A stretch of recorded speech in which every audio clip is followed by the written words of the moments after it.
the biggest news, James Franklin fired. You fired at Penn State. This dude, James Franklin, they get to the Final Four last year. Play a couple plays, whatever it is. They're playing Notre Dame from being in the college football playoff national championship game, and James Franklin fired. What's he getting? 49 million, 50 million, whatever the number is, whatever that buyout number is. James Franklin being told, see you later. See you, Jimmy. See you, James. Take your 50 schmil, whatever it is. We're going to move on without you. And that happened Sunday. Just a crazy, crazy story. Penn State losing to Northwestern. And when you see all the pictures and video of James Franklin hugging his players after the game, you just got to wonder if he knew it was coming. So when I saw the news Saturday, I was kind of shocked. Maybe I shouldn't have been, just for it to happen that fast.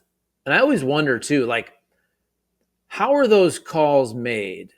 If you're going to sign a check for $50 million, not all at once, but still, if you're going to pay a coach $50 million to leave, does the big oil tycoon booster call somebody up and go, hey, let's make the move. I'll pay half. It's a terrible accent. And also it's Pennsylvania. Probably don't have an accent. I don't know where the money comes from. Maybe tech, whatever it is. When I say tech, not Georgia Tech, I mean like tech, AI. Maybe it's AI money. Who knows? But James Franklin, 53 years young. He was at Penn State longer than I thought. Since 2014, a record of 104-45 with the Nittany Lions, 64-36 in the Big Ten. Remember, he was at Vanderbilt before that. Helped turn Vanderbilt into a top 25 team for 2 years. And look at Penn State the last 3 seasons. Finishing 5th in the polls last year, 13th the year before, 7th the year before that. As I'm looking at his Wikipedia, I see they finished ranked 7 of his years in the top 10, 5 of his years. But look, Penn State, they think they can do better. It's hard to argue with that. Penn State's a powerhouse. Is it fair to call it is it a blue blood? I mean, it's not Ohio State. It's not Alabama. Obviously, Joe Paterno took it to a different level. I think in the Big Ten, I know Michigan's kind of down this year, but Big Ten traditionally always Ohio State, Michigan. I always looked at Penn State just a tick below. Now you have Oregon in there. Whatever happens with USC. USC is not obviously where they were during the Pete Carroll era. I just wonder, though. I just wonder if Penn State is really that great of a job. It's a very, very good job. Don't get me wrong. I think it's one tick below a blue blood. And again, that's no disrespect whatsoever. Can they find a better coach to take them to the promised land? I feel like maybe they already know they can. Look, I saw that comment from Matt Rule. Matt Rule obviously coaches Nebraska. When you look at Matt Rule turning programs around, like look at his overall record in college football. It's not that great. He was bad in the NFL with Carolina. But his overall record in college is not that great because he's turned programs around, turned around Temple, and then left and went to Baylor, turned around Baylor, goes to the NFL, comes to Nebraska, in the process of turning Nebraska around. I believe Nebraska is 5-1. Yes, Nebraska right now, 5-1, ranked 25th in the AP poll. They are technically 27th. They're receiving votes in the coaches poll. But I bring that up because Matt Rule is a guy who went to Penn State. He was asked about it. He said, I love Penn State. Met his wife there. He didn't say no. He said he wants to build Nebraska up. He surely didn't say no, though. To me, that's probably your guy. You go after Matt Rule. Does Matt Rule leave for his alma mater? I think he would. And I think people even at Nebraska, they'd be pissed about it. Nebraska, you're no longer a blue blood either. Maybe you could become one again, but you're not right now. I think look, I know college football fans are crazy. I think even if you're a reasonable person, you'd understand why Matt Rule would feel the calling to go to his alma mater, Penn State.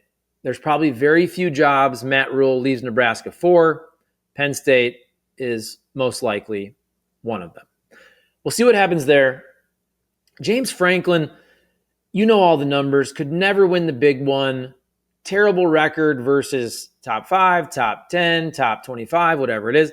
I think I saw Ohio State. He was 1-10 versus Ohio State. And that's what I'm saying. I've never really looked at Penn State, and I'm an Ohio State fan. I think most people know that. But I never really looked at Penn State as a big game. And I don't mean that disrespectfully. A lot of those years, Penn State was ranked very high.